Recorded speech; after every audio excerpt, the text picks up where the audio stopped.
Our next speaker is a personal friend of mine, a personal friend to Personal Democracy Forum, but most important, really the architect for the internet freedom policies that the U.S. is beginning to distribute and to share on the about how the internet and access to the internet is really a human right. And it's with great pleasure that Alec Ross has come to join us and to share with him his perspective on how the global distribution of networks is redefining what human rights really means in a connected age. Alec Ross. Thank you. Gracias. Good afternoon, everyone. Buenas tardes a todos. Es un gran honor para mí estar acá esta tarde. Aquí estamos. Muy bien. He pasado los últimos 2 días siguiendo el Twitter hashtag de este Personal Democracy Forum, y ha sido fascinante para mí tener un sentido, una sensación de la energía y la participación que ha estado ocurriendo acá en los últimos 2 días. Y saben, yo he reflexionado a medida que he visto esto y he escuchado las conversaciones y las reflexiones que se han hecho, y realmente refuerza la idea, francamente, de que ustedes son las personas que están luchando por lo que yo creo es la batalla que definirá el siglo XXI, que es entre las sociedades abiertas y las cerradas. El mundo realmente ha cambiado mucho desde la Guerra Fría, cuando los Estados Unidos y la Unión Soviética y tantas otras naciones veían el mundo de manera muy simplista, en un esquema binario. Por un lado teníamos el comunismo y por el otro lado estaba la democracia. Y los Estados Unidos veían el mundo como este gran tablero de ajedrez, con las distintas piezas en el tablero de ajedrez y para luchar con el comunismo. Y la Unión Soviética veía el mundo también como un tablero de ajedrez y todos los mundos y las distintas partes del tablero de ajedrez. Pero ese mundo ha cambiado. Y cuando pienso con respecto a los conflictos en el siglo XX que se han dado entre la democracia y el comunismo, creo que hoy el mundo, principalmente, el conflicto principal que se da entre ser una sociedad abierta y una sociedad cerrada. Y en vez de grandes cifras nacionales, funcionarios del gobierno que están viendo a lo largo de este ajedrez geopolítico mundial, vamos a hacer esto en Chile, vamos a hacer eso en Colombia, vamos a hacer esto en Venezuela y otros países que están jugando ajedrez en contra de nosotros. Creo que el mundo más bien se ha convertido en algo más difuso. Y creo que ha habido un surgimiento y poder extraordinario de los actores no estatales. Y cuando pienso con respecto a la audiencia acá, pienso con respecto a las personas y los movimientos que van a moldear el siglo XXI. De manera que va a ser mucho más distinta de cómo se moldeaban en el siglo XX. Y quiero tomar un par de minutos para tener unos ejemplos de cómo se hace en el mundo. Y luego voy a dejar de hablar. Y me gustaría tener más bien una conversación con Diego Vaz, mi amigo, y tener alguna conversación y algunas preguntas con ustedes. Porque parte de lo que he escuchado y lo que he observado y viendo el hashtag en los últimos días es que esta no es una audiencia con la cual ustedes quieren que se les envíen mensajes simplemente. Es más bien la red, el tejido conectivo entre todos nosotros. Y creo que esas cosas que nosotros tomamos, damos por sentado, es cambiar el mundo. De hecho, son muy nuevas. Como las personas que trabajan como yo hago, que el Departamento de Estado. Y un ejemplo fascinante de eso que vimos el año pasado. Y este fue el evento que yo creo que realmente hizo que las personas en Washington pensaran con respecto al rol y al poder de las redes que se centran en las personas, como lo habían hecho antes. ¿Ustedes conocen quién es esta persona? Algunas personas sí están afirmando. Nida Aga Sultan, quien se convirtió en esta. el símbolo del movimiento verde en Irán. Y rápidamente la historia de Igha Sultan fue la versión más breve, es que después de que los iraníes cerraron los medios principales, cerraron las revistas, la CNN y BBC, y todo el mundo los confinó a sus hoteles. Fueron los periodistas basados como periodistas, como ciudadanos, con celulares, con SMS, medios sociales, la web, que realmente vieron el asesinato brutal de esta mujer, que después, a través del poder de las conexiones y las redes dentro de la comunidad iraní, obtuvieron los mensajes y los pudieron lanzar al extranjero. Y hicieron que el mundo fuese consciente de su muerte, que luego se convirtió en un símbolo galvanizador para el movimiento que ocurrió en Irán. Y mientras el movimiento verde no fue exitoso el año pasado, yo sí creo que mejoró en un par de cosas, y unos elementos claves que mejoró fueron el hecho que el cambio político no siempre va a venir desde una figura carismática como el Che Guevara, por ejemplo. El Che Guevara del siglo XXI es la red. Son todos ustedes. Y no va a ser uno de ustedes que surja y diga, yo soy el Che Guevara. Yo soy la figura carismática que va a liderar el cambio político. Va a ser la red más bien. Va a ser las redes sociales, las redes políticas, comunidades que finalmente producen el cambio. Y en Sudamérica, en las Américas, yo creo que en el 2011, 2012, 2013, se va a escuchar más que en cualquier parte del mundo esta verdad probada. En los Estados Unidos ahora, es más de la mitad de todos los ciudadanos están conectados. Casi 100% de los ciudadanos norteamericanos están utilizando celulares, 94 de 100 personas. Entonces, cuando pienso con respecto a Latinoamérica, pienso con respecto a países como Chile. Hay 195 países en el planeta y solo uno tiene su presidente y todo su gabinete en Twitter. Ahora, no todos los miembros del gabinete chileno están utilizando sus cuentas todavía, pero fui al sitio de la presidencia y cada biografía del presidente y de cada miembro del gabinete tiene su Twitter ahí. Y cuando pienso con respecto al tipo de cambio, el tipo de luchas que van a ocurrir entre lo abierto y lo cerrado, pienso menos con respecto a los diplomáticos y políticos en Washington o en Moscú, o en Londres o en París que dictan estos cambios. Pienso que va a venir a través de redes y francamente creo que es probable que venga en Latinoamérica, Sudamérica, como en cualquier otra parte.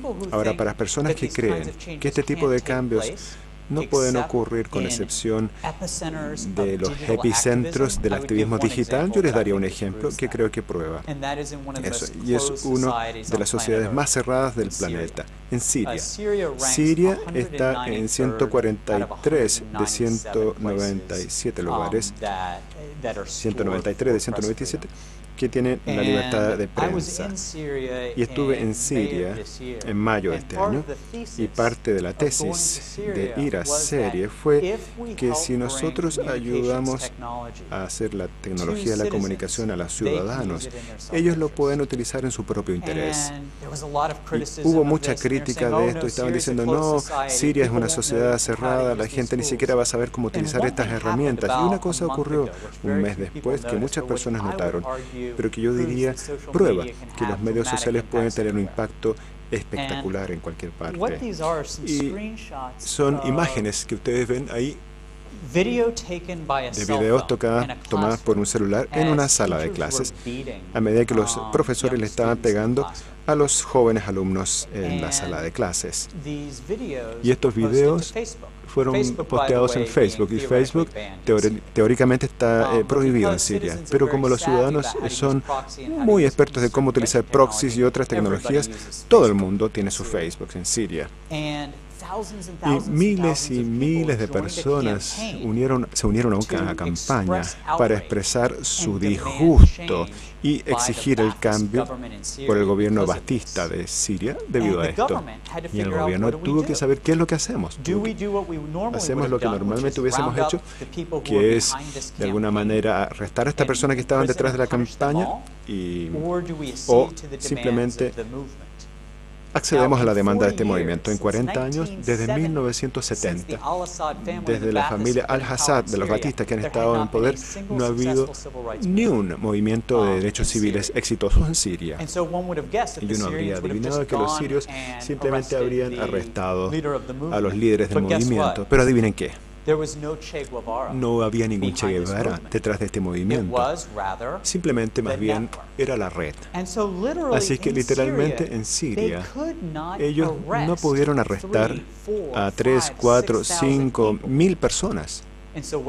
¿Y qué es lo que hicieron? Por primera vez en 40 años, el gobierno sirio, una de las sociedades más cerradas del planeta, accedió con las demandas de sus ciudadanos.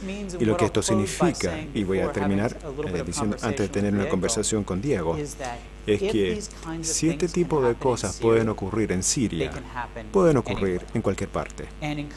Y en países como Chile, y en países como Colombia, Brasil, Argentina, estos, en mi opinión, no son lugares que son países en desarrollo en términos de tecnología. Nosotros, los Estados Unidos, no todos nuestros miembros del gabinete tienen Twitter. Nuestro presidente tampoco hace tweet en sí mismo. Así que creo que es importante para los Estados Unidos que tengan una cierta medida de humildad y que reconozcan que esta puede ser un área donde nosotros no siempre lideramos, donde nosotros podemos jugar un rol, ayudando a luchar por redes abiertas donde podemos mostrar un liderazgo abierto. Pero tengo una sensación que en el futuro vamos a escuchar mucho más y aprender de lo que vamos a liderar. Y con eso les agradezco y espero que tengan algunas preguntas. Muchas gracias.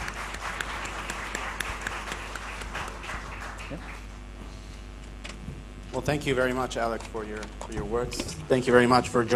gracias por su trabajo, por venir a Santiago, que no es que les quede tan cerca de Washington.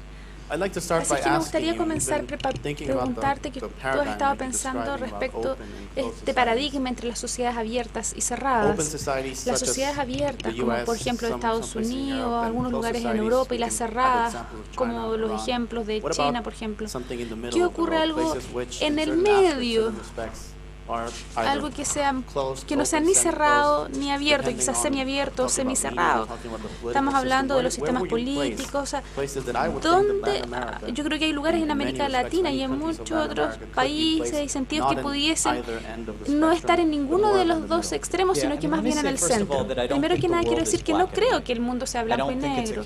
No creo que exista el caso en que Estados Unidos diga, mira, nosotros somos abiertos y Irán, tú eres completamente cerrado. No, yo creo que el mundo es una mezcla.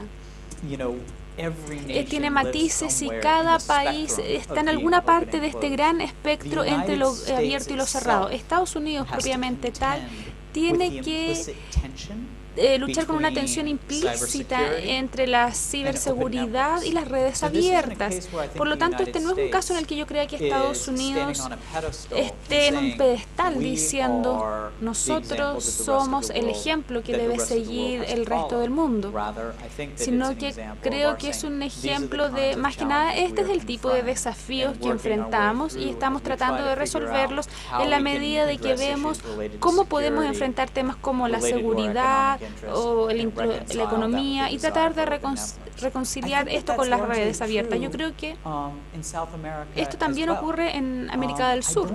No creo que existan muchas diferencias entre Estados Unidos y América del Sur respecto de las políticas y respecto del enfoque que tienen para ser abiertos o cerrados. Sí creo que uno de los principales desafíos para América Latina se refiere a establecer poder en los espacios de medios sociales y tratar de ver algo que no sea tan jerárquico que lo que normalmente se ve. Por ejemplo, yo crecí, yo soy de un estado muy pobre en Estados Unidos que se llama West Virginia y fui a escuelas públicas. No tengo tíos ricos o familiares ricos. Yo soy lo opuesto de todo eso. Yo soy anti-realeza, por decirlo así, no soy de sangre azul. Pero Barack Obama, por ejemplo, es el producto también de un estudiante africano y una mujer blanca de Kansas y creció en Hawái. Entonces, si uno analiza, ve Estados Unidos, si bien somos un poco jerárquicos, también valoramos el surgimiento, valoramos personas que se levanten de la clase laboral.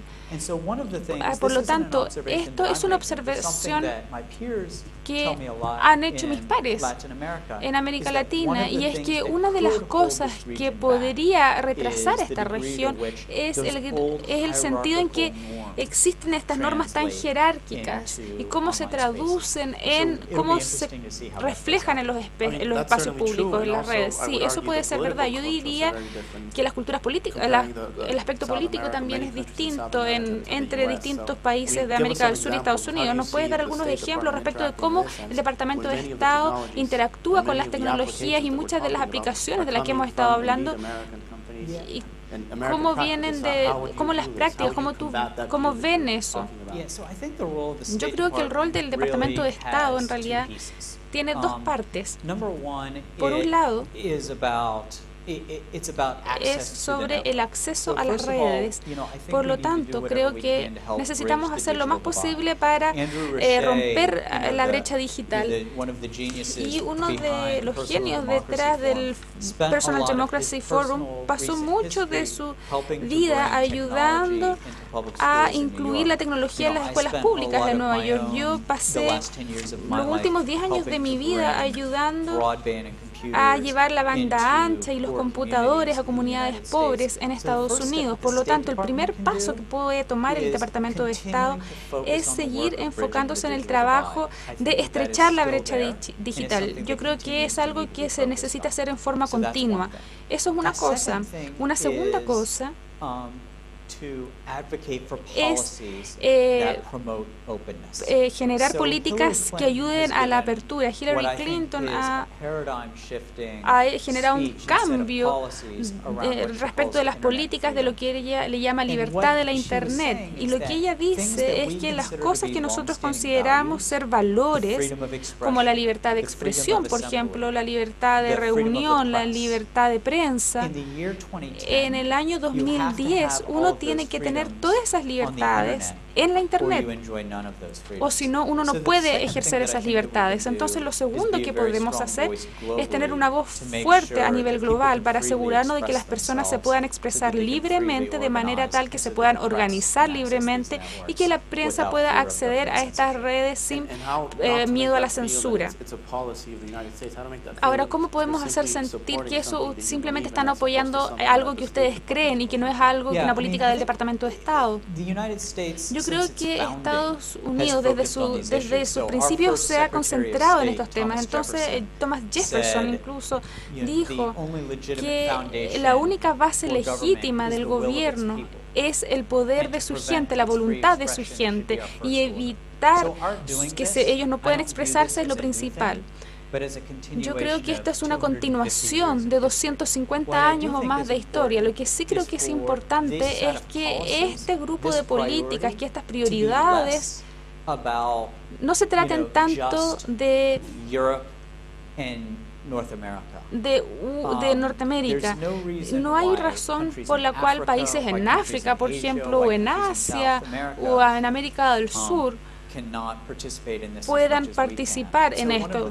Entonces, una de las cosas que estamos tratando de hacer es generar un grupo amplio de participantes, que no sea solo Estados Unidos evangelizando al mundo, porque la idea es compartir el liderazgo.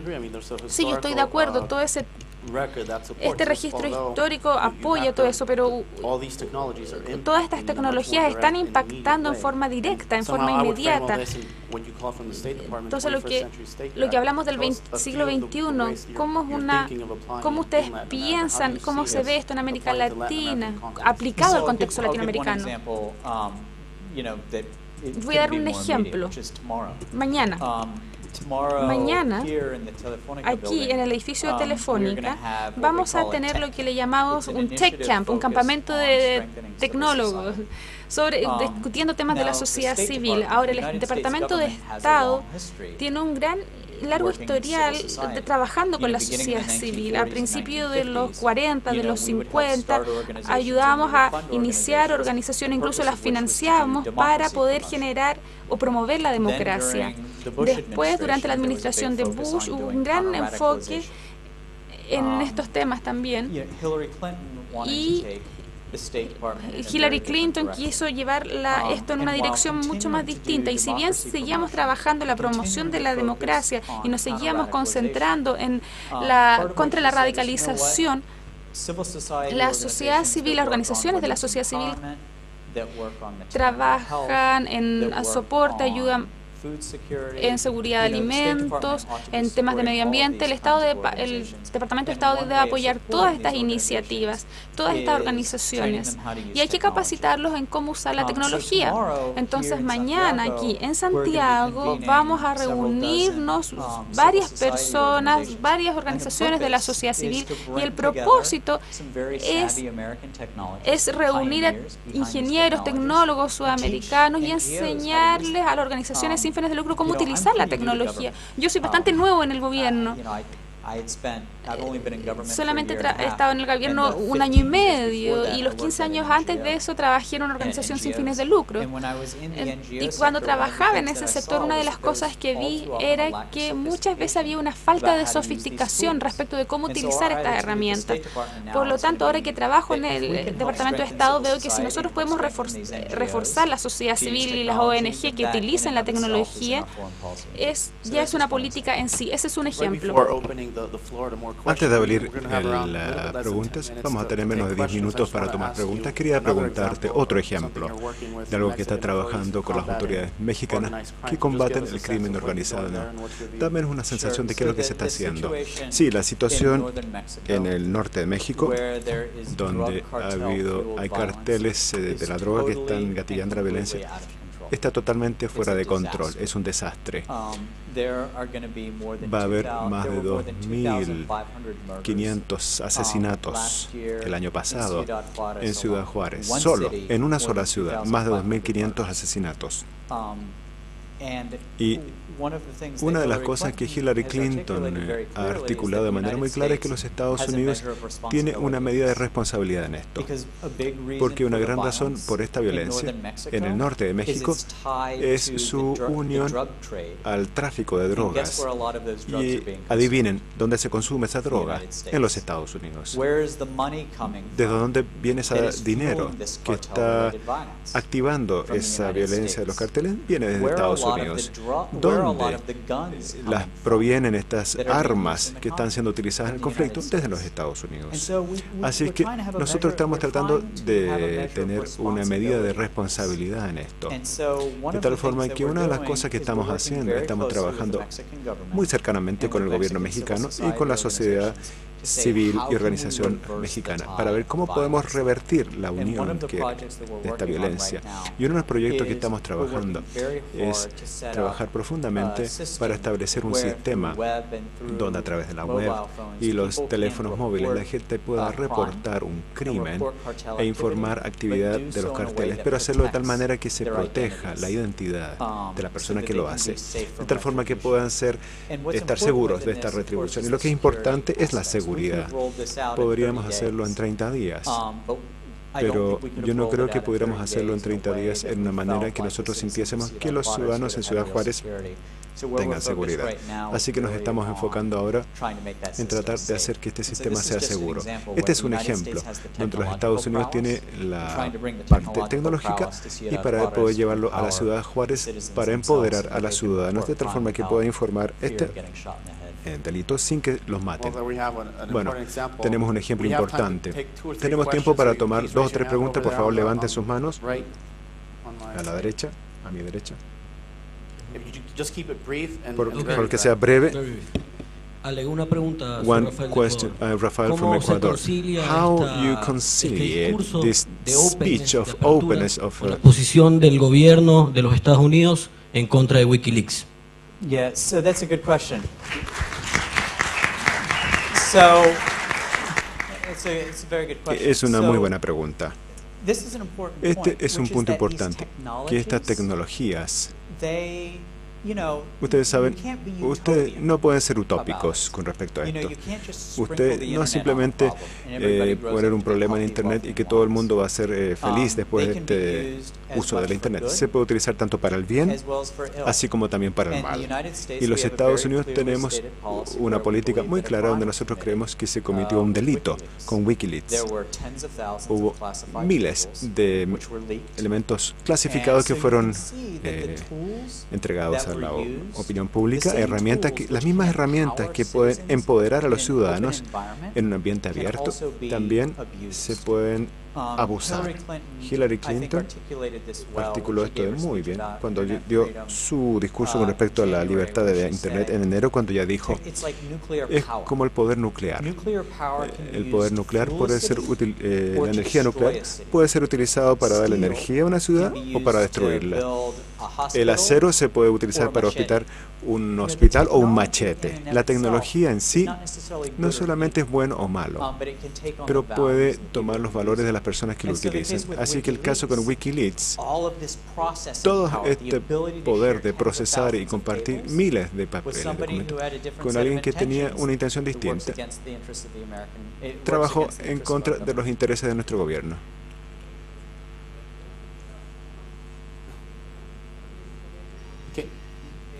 En Irán, cuando se da cierta información, se está cometiendo un crimen según las leyes de Irán. La diferencia aquí nada más es de grado, pero estamos hablando igual de restricción en el flujo de información.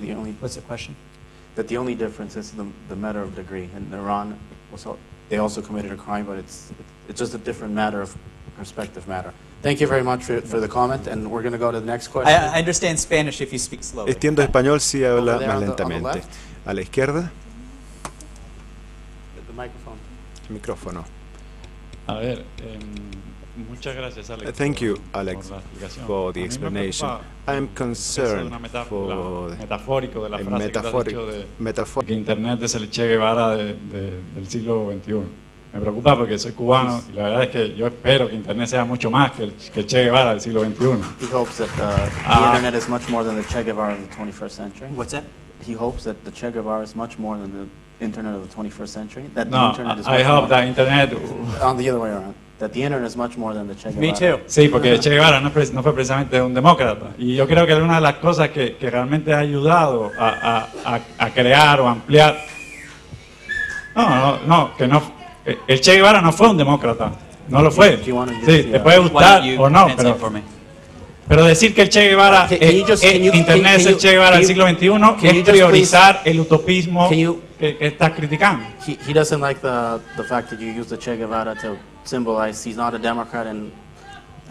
Can you please... So here's the point with Che Guevara. No, the point is, I hope... Can you just make the question, state the question, and we'll let Alec answer, please? Que Alec responda.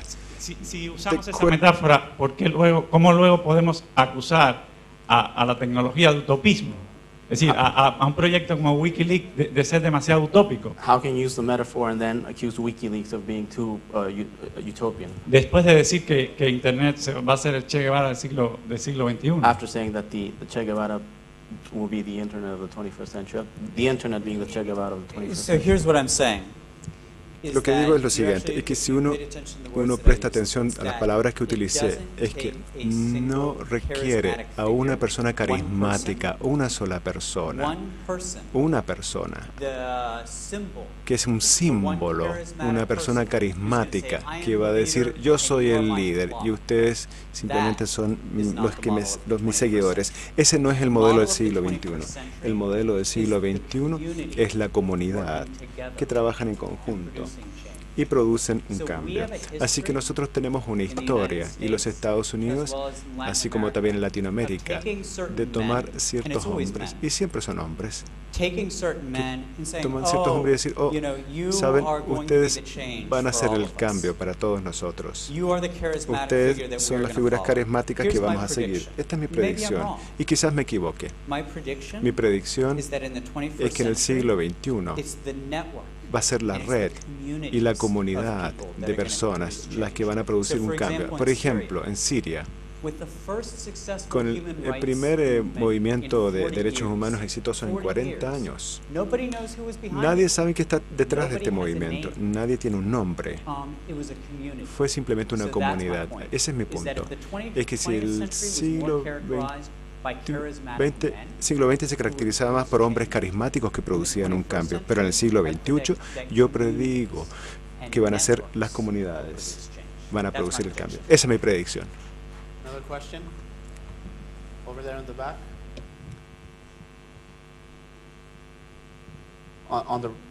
Del lado derecho.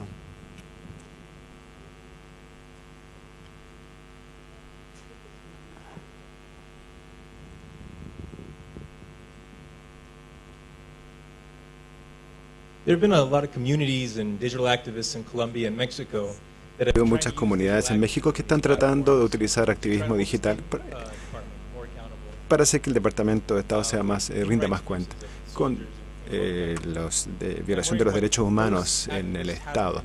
¿Qué han hecho estos activistas y lo han hecho de manera correcta para tratar de unir esta ayuda militar a ambos países con los abusos de los derechos humanos y asegurarse que los derechos humanos no sean cometidos por los soldados que sean entrenados por el gobierno norteamericano y con la ayuda norteamericana? Le voy a decir algo que están haciendo mal. Es que no necesariamente tiene toda la atención de todo el mundo, porque yo no conozco eso. Y ese es un inicio. Y yo no he visto ningún video, ningún movimiento, ni nada que está tratando de educar al Departamento de Estado con respecto a cualquiera de estos abusos en términos de la ayuda militar en Colombia o México. Entonces, la respuesta más simple que le puedo dar, y para ser muy honesto, es que tiene que llegar a los que toman las decisiones. Y no lo he visto, estoy en número uno. Tiene que llegar a una masa crítica o tiene que llegar a las personas adecuadas. Tenemos tiempo para una última pregunta. ¿Alguien más? ¿No hay preguntas? Aquí. Sí, espere para el micrófono, por favor. Algo que hablamos en Twitter, en el panel, que creo que resuena mucho con lo que usted ha hablado y quería escuchar su opinión al respecto. Estoy seguro que usted conoce con los artículos que la revolución no van a ser Twitter, que obviamente fue muy controvertida y de alguna provocó muchas críticas. Y me pregunto si usted ha pensado con respecto. Sé que usted obviamente ya ha hablado, pero quizás tenga algo que decir. Sí, gracias por hacer esa pregunta. Creo que Malcolm Gladwell se equivocó completamente. Y el ejemplo que él utilizó en su artículo era con respecto al movimiento de derechos civiles norteamericano. Y lo que si él hubiese hecho un mejor trabajo en su artículo, que lo hubiese hecho, es hablar con respecto al impacto durante el movimiento de derechos civiles de esa forma de tecnología ubicua y poderosa que se llama televisión.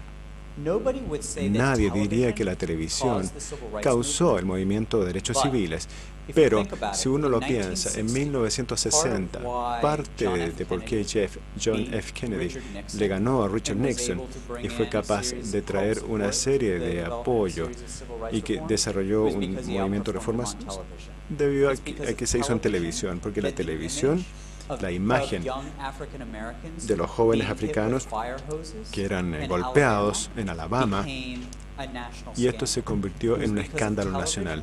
Y fue debido a la televisión que los jóvenes afroamericanos que trataban de ir a escuelas blancas se convirtió en una desgracia nacional. Y fue debido a la televisión que cuando Martin Luther King dio una conferencia, yo tengo un sueño, en vez de hablar a 100,000 personas en un mall, llegó a millones de personas en los Estados Unidos. Así es que no es correcto decir que la televisión causó este movimiento de derechos civiles, pero lo que hizo la televisión es que jugó un rol de amplificador muy importante. y requirió lo que de otra manera hubiese sido cosas que eran oscuras de la visión del medio de América y lo convirtió en algo popular. Los afroamericanos no estaban siendo tratados de manera pobre en los Estados Unidos por primera vez desde 1960 y 70. Pero las personas en todos los Estados Unidos vieron una evidencia física de los abusos que estaban siendo sometidos debido a que todos ya tenían televisor y podían ver físicamente lo que estaba ocurriendo en sus ojos. Así es que cuando Malcolm Gladwell dijo que la revolución no va a ser tuiteada, lo que a él le faltaba en su artículo es que la conciencia del conflicto que está ocurriendo va a ser mucho mayor. Y el grado a que la gente se puede conectar y participar en un conflicto van a ser mucho más profundo de lo que era previamente. Así que parte de esto va a la tecnología, que dice que la tecnología en sí no es lo que produce el cambio, son las personas en el trasfondo de esa tecnología. Sin embargo, lo que hacen estas tecnologías, ya sea que sean tecnologías o Twitter, es que le da voz, le da amplificación y le da poder a las personas y a las instituciones donde antes no existían. Y creo que pensar con respecto a las personas en esta audiencia, creo que esa es una evidencia de eso. Creo que las personas en esta audiencia que están utilizando estas herramientas para conectarse con el gobierno en la manera que antes no era posible, para conectarse con los otros en la manera que no eran posibles anteriores. Estas son herramientas que están en su caja de herramientas y que antes no existían simplemente. Y si Malcolm estuviese sentado ahí, eso es lo que yo le diría a ustedes. Muchas gracias a todos. Y con estas palabras tenemos que llevar la conversación a tu término. Creo que agradecer a John por unirse con nosotros. Muchas gracias.